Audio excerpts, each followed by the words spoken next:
He was labeled fragile, sold at a galactic auction like a forgotten relic of war. But when a mysterious queen placed the highest bid, everything changed. What began as captivity turned into something far greater. A bond that defied empires, a love that sparked rebellion, and a human choice that would shake the stars. This isn't just a story of survival, it's the beginning of a legacy. And it all started with a single, unexpected decision. If you are new here, then please, subscribe this channel and show thumbs up by liking the video. Let's move toward wonderful story. Rowan Hale could feel the cold metal cuffs pressing into his wrists as the ship drifted into the docking bay. He stood motionless, watching through the narrow viewport as the luxury station of Virelon slowly came into view. Glittering towers and floating gardens stretched across a wide platform suspended in space. Traders, nobles, and wealthy collectors from across the galaxy gathered there to buy things that couldn't be found anywhere else. Creatures, artifacts, and now, apparently, him. Only 3 years ago, Rowan had been a peacekeeper, trained to protect human colonies and help negotiate with alien cultures. Earth had only recently joined the United Galactic Accord, and his job had been helping bridge the gap between species. But when his last mission ended in disaster and he was declared too damaged to serve, things changed. Lost and disillusioned, he had tried to live a quiet life. Instead, he was captured while traveling through a disputed zone, tricked, drugged, and sold off like an object. And now here he was. Time to prepare the item, a voice snapped from behind him. It belonged to Toval, a short reptilian trader with smooth green scales and eyes like black glass. He referred to Rowan not as a person, but as a product. The collectors will be arriving soon. This is illegal, Rowan said sharply, standing straighter despite his restraints. Earth is a member of the Accord. I'm not property. Toval smirked. You are protected, yes. No torture, no forced labor. But ownership? Ownership is something else. As long as you're treated well, the laws allow it. It's all in the footnotes, human. Rowan was led through bright halls filled with gold plating and strange alien sculptures. Cameras floated silently in the air, recording every move. He tried to memorize each hallway, each door, just in case he found a way out. His military instincts, buried under exhaustion and defeat, still whispered instructions. Count the guards, map the exits, don't lose hope. Soon they reached a sterile chamber where silent workers scanned his body and dressed him in a plain outfit of dark fabric. It covered just enough to preserve modesty, but it was clear the goal was to highlight him, not protect him. Healthy for a human, one technician murmured. Fought in border wars, see the scarring. Neural activity high, might fetch decent credits. Rowan's jaw tightened. He wasn't a weapon anymore, wasn't a soldier or a peacekeeper. He was being treated like a novelty. Anger burned under his skin, but he stayed quiet, waiting. Then, they brought him to the exhibition hall. It was vast and echoing, with a high glass ceiling revealing the stars beyond. 6 platforms hovered over a polished floor, each one holding a different specimen. An aquatic being from the depths of Solari Prime, a creature made of living crystal, and in the center, Rowan. His platform rotated slowly so that everyone could see him. He stood tall, unmoving. If they wanted to look, let them. He wouldn't give them the satisfaction of fear. A voice echoed through hidden speakers. Our next offering is a rare example of Earth species. Human male combat veteran skilled in strategy and survival. Murmurs rose through the crowd. Many had never seen a human up close. Too short-lived, said one observer. Frail bones, they barely live a century. Emotionally intense, though, said another. Very expressive. Could be interesting. A tall alien with skin like translucent ice stepped forward. Does it solve problems? It can speak, Rowan said flatly. The alien flinched in surprise. And yes, I solve problems. The crowd shifted. A few chuckled. Some moved closer. Toval reappeared at the edge of the platform, rubbing his hands with satisfaction. Rowan remained still, letting their words pass through him. His life was being measured in credits, in curiosity. He was a conversation piece, not a man. Then the doors at the far end of the chamber swung open. The laughter stopped. Conversations died mid-sentence. A hush fell over the room as figures stepped into view. Tall, armored guards with glowing blue staffs, followed by a woman cloaked in midnight robes that shimmered like water. Her face was calm, her eyes unreadable. The air changed as she entered, as though everyone had to breathe differently now that she was there. Someone whispered, "That's Queen Nerea, from Velmora." Rowan had heard the name in passing. Velmora was a closed empire, rich, private, and powerful. Its queen was rarely seen outside her borders. That she had come here, to this auction, was strange enough. That she was walking directly toward him made the silence grow heavier. She stopped before his platform and looked up, studying him without speaking. He met her gaze, refusing to look away. If this was a game, he wouldn't play it scared. "I will bid 6 million, she said calmly. Gasps followed. Even Toval seemed stunned. The highest bid before had been less than half that. A large alien stepped forward, clearly disturbed. "Your Majesty, surely that's too much for—" "I was not asking for your opinion," she replied. Silence returned. Rowan's breath caught in his throat. He had no idea what was happening, but he knew this much. Everything had just changed. As the Queen turned and gave the command to transport him to her ship, Rowan felt the weight of invisible threads being pulled around him. Whatever this woman wanted, it was not simply a prize to show off. It was something else, and he was about to find out. The journey to Velmora was quiet, yet nothing about it felt peaceful. Rowan sat by the large window of his private chamber, watching stars drift past in long silver streams. He still wore the plain dark outfit given to him back at the auction, but now he was no longer a prisoner, at least not officially. The room around him was beautiful, filled with soft lighting, warm colors, and furniture designed for comfort.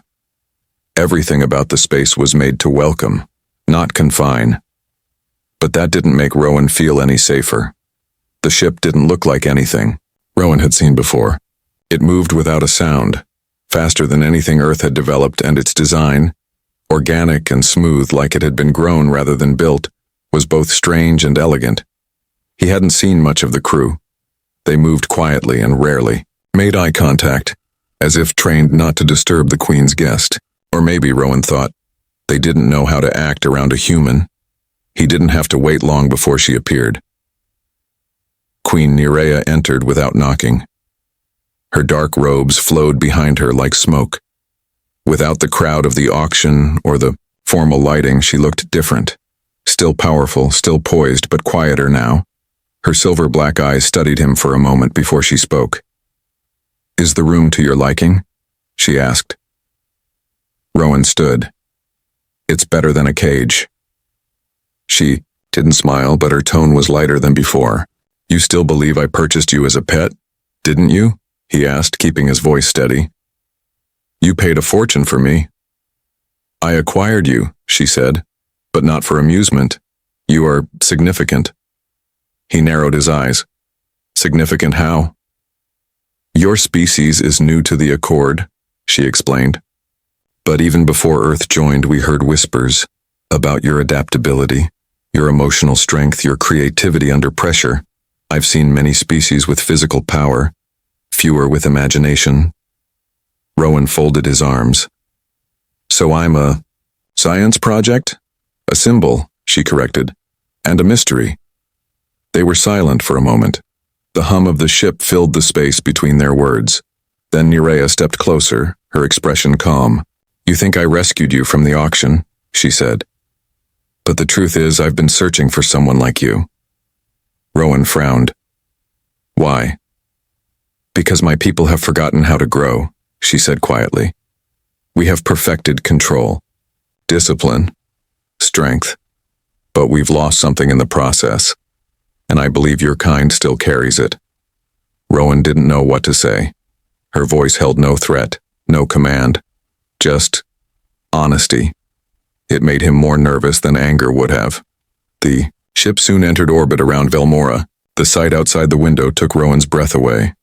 The planet below shimmered with violet oceans and land that sparkled like bronze. Giant rings circled the sky, reflecting sunlight in ribbons. As they descended, floating cities and towering spires came into view. The architecture seemed to bend light itself as if it had been designed to impress not just the eye, but the soul. They landed atop a golden platform near a massive palace built into a mountain. Guards waited, but they didn't restrain Rowan. Instead, he walked beside Nerea as she led him through wide halls filled with soft glowing plants and walls that hummed with energy. His quarters inside the palace were even more luxurious than the ship. Large windows opened to a private garden, and the air inside was adjusted to match Earth's atmosphere. Rowan stood near a stone basin filled with glowing water as Nerea explained. "You are not a prisoner. You may move freely in this wing. But know this. Outside Velmora, you are still considered a possession. Here, I've made you something else." He turned to her, unsure whether to feel thankful or suspicious. "And what am I now?" She studied him for a long moment. "A possibility." In the days that followed, Rowan explored his new surroundings. He spoke with staff, read through Velmoran history, and tried to understand what Nerea truly wanted from him. She invited him to join her for meals, and though their conversations were often formal, a strange connection began to form. They talked about Earth's past, about war and hope, about the way humans always seem to rise after falling. Nerea shared her own truths.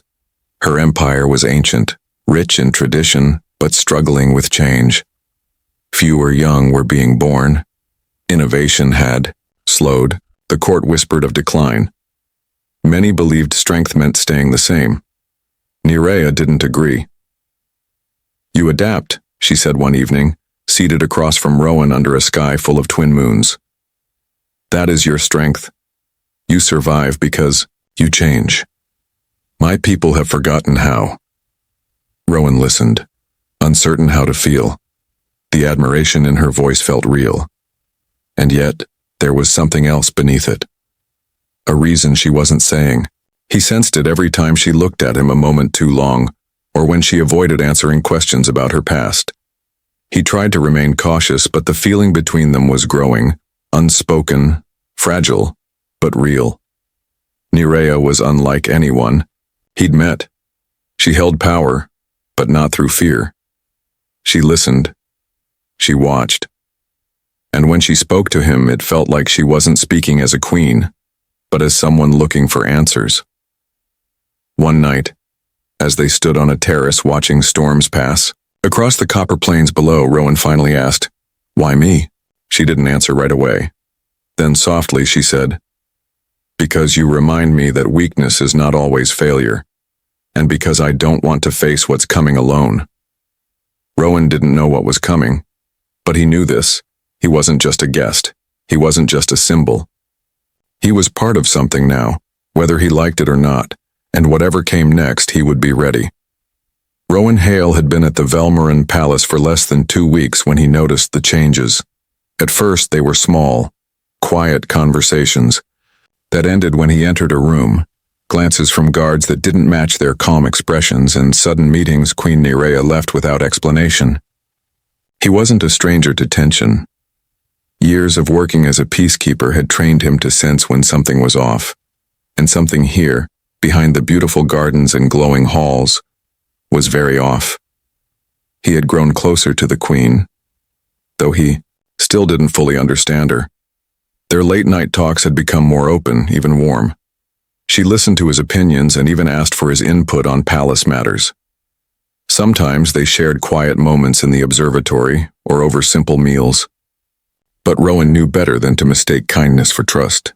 Nerea had plans she hadn't fully shared. It wasn't until he met Senna, a young palace historian, that he began to piece the truth together. She was assigned to help him learn Velmoran language and culture, but she had a nervous energy that didn't match her smile.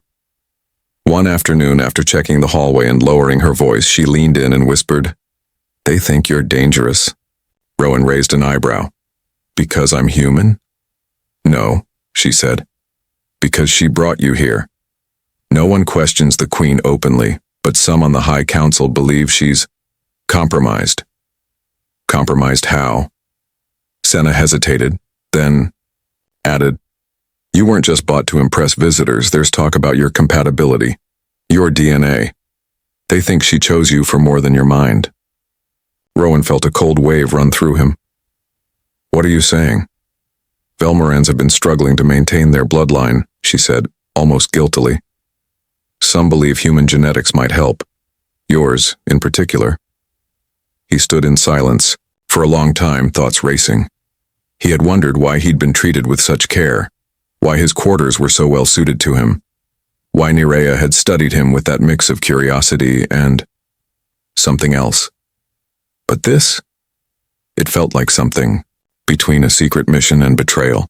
That night, Rowan confronted Nerea. She didn't deny it. She looked tired, older somehow, as she told him the truth. "Yes," she said. "You were selected because you carry markers that match what we lost long ago.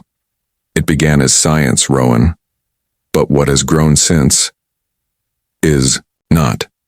Rowan wanted to be angry. Part of him was. But he also saw something in her eyes that no lab could create. Regret, fear, maybe even affection. Still, he couldn't help asking, "So what am I to you? A cure? Or something more?" "I don't know anymore," she said softly. "But I know I don't want to lose you." Before he could reply, alarms shattered the silence. Red lights flared through the corridor, followed by the sound of boots rushing down stone floors. Nerea stood quickly, her robe swirling as she called for her guards. Rowan followed without hesitation. "It's the eastern corridor," one of the guards reported. "Unknown intruders, armed." Nerea's expression turned sharp. "Secure the inner chambers. Protect the archive vaults." As the Queen gave orders, Rowan noticed the way one guard hesitated slightly at her words. Not fear, conflict, doubt. "They're already inside," he said quietly. "This is coming from within." She looked at him, and he could see she already knew. Within minutes, the palace was in chaos. Smoke filled one of the main wings as walls shook from a contained explosion. Rowan helped guide Senna and others to safety, relying on old training he thought he'd never use again. But when he tried to return to Nerea, he was stopped by guards loyal to someone else. Balin. The head counselor had always kept his distance, always watched Rowan with cold, unreadable eyes. Now, flanked by his own armed followers, he stepped into the corridor where Rowan had taken shelter. "It's over," Balin said calmly. "The Queen has placed us all at risk." Rowan stared him down. "You're staging a coup." "I'm saving my people from extinction," Balin replied. "You're just a distraction, a weakness disguised as a solution. You want to rule? I want to survive, and I won't let her ruin us over one outsider." A blast from the other side of the corridor sent stone crashing down between them, forcing Rowan to retreat. He slipped into a service tunnel Senna had mentioned earlier and ran, heart pounding, toward the Queen's chambers. The palace was a maze, but the layout had started to make sense to him. He avoided patrols, crawled through access shafts, and made it to her private observatory. The doors were locked, then he heard her voice, only it wasn't out loud. "Rowan," the word echoed inside his head. He froze. "Nerea?" "Yes. You're not imagining it." "How is this happening?" "Our bond," she said. "It's become more than genetic. Our minds are linked now." He didn't stop to question it. Instead, he focused on the signal. She was hiding in the ancestral chamber, a place he had only seen in ancient records. Guided by her thoughts, he found hidden passageways and ancient staircases. He fought off one guard, stealing his weapon, and moved deeper into the mountain. When he finally reached her, she was surrounded by glowing symbols carved into the stone. Her face lit up when she saw him. "I knew you'd come," she whispered. I'm not leaving you behind, Rowan said. But we need a plan. She nodded. Then we fight. Together. And in that hidden place where Velmora's past surrounded them, a new future began to take shape. The sound of footsteps echoed through the ancient chamber as Rowan and Queen Nerea stood side by side, facing the future they had not planned for. Dust floated in the dim light from the glowing walls, carved with the history of Velmora's rulers. This place had once been a sanctuary of wisdom, but now it had become the eye of a political storm. Above them, the palace was fractured, half loyal to Nerea, half following Valen. The coup was not yet complete, but it was dangerously close. Rowan knew they had only one chance left. Nerea turned to him, her voice quiet but firm. The court will demand a challenge, a public trial to decide who should rule. It is our oldest tradition. Rowan nodded slowly. And you want me to stand with you? Yes, she said without hesitation. Not as a soldier, not as property, as my equal. He didn't respond right away. Part of him still wondered if he truly belonged here. A human among ancient rulers, fighting to protect a queen from a world so different than his own. But another part, the part that had survived war, betrayal, and isolation, knew the truth. He wasn't here by accident. He was here because he had something no one else did, an ability to adapt, to survive, and to see possibility where others only saw rules. 3 days passed in intense preparation. Rowan trained with Nerea and her remaining guards, learning the forms and techniques used in Velmoran combat. Their moves were graceful, powerful, designed for beings with greater strength than humans. He struggled at first, but slowly began to adapt the techniques to fit his body, his balance, and his experience. In return, he taught them what it meant to think on your feet, to fight with instinct and improvisation. Nerea learned fast. The mental bond between them grew stronger with each passing day. Sometimes they didn't even need to speak. Their thoughts moved like water flowing between them. On the morning of the trial, the ceremonial arena filled with every member of Velmora's court. The high platforms were lined with officials, nobles, and guards from both factions. Valen stood at one end, proud and composed. Nerea and Rowan stood at the other. Whispers filled the air, some amazed, others doubtful. A human standing in a sacred Velmoran rite. It had never happened before. The High Elder, a figure dressed in layered robes and covered in old markings, raised his staff. Queen Nerea of the line of Aros, you come to defend your rule with a chosen partner. Do you stand prepared?